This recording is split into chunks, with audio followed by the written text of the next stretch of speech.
নমস্কার দর্শকবৃন্দ, আমি আপনাদের প্রিয় নিউজ রিপোর্টার কার্তিক। আর আজকের প্রধান খবর, কালবৈশাখী ঝড় এসে আমাদের এলাকাকে এমন ঝাড়ু দিয়েছে যেন মা রেগে গিয়ে পুরো ঘর পরিষ্কার করে দিয়েছে। আমাদের এক দর্শক জানাচ্ছেন যে ঝড়ে তার চুল এমন সেট হয়ে গেছে যে তিনি এখন পার্লারে যাওয়ার প্ল্যান ক্যান্সেল করেছেন।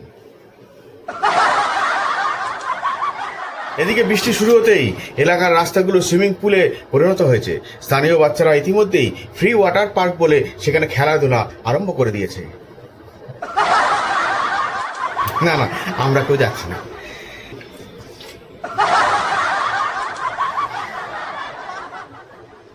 এক স্বামী জানিয়েছেন ঝড়ের চেয়ে তার বউয়ের রাগ বেশি, তাই অফিস থেকে দেরি হওয়ার কারণে তিনি এখনো বাড়ির বাইরেই দাঁড়িয়ে আছেন।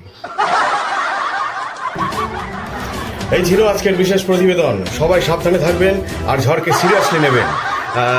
একটু হাসতে তো হবে। আর শুনুন না, বলছি যে রিপোর্টার না যাই নামা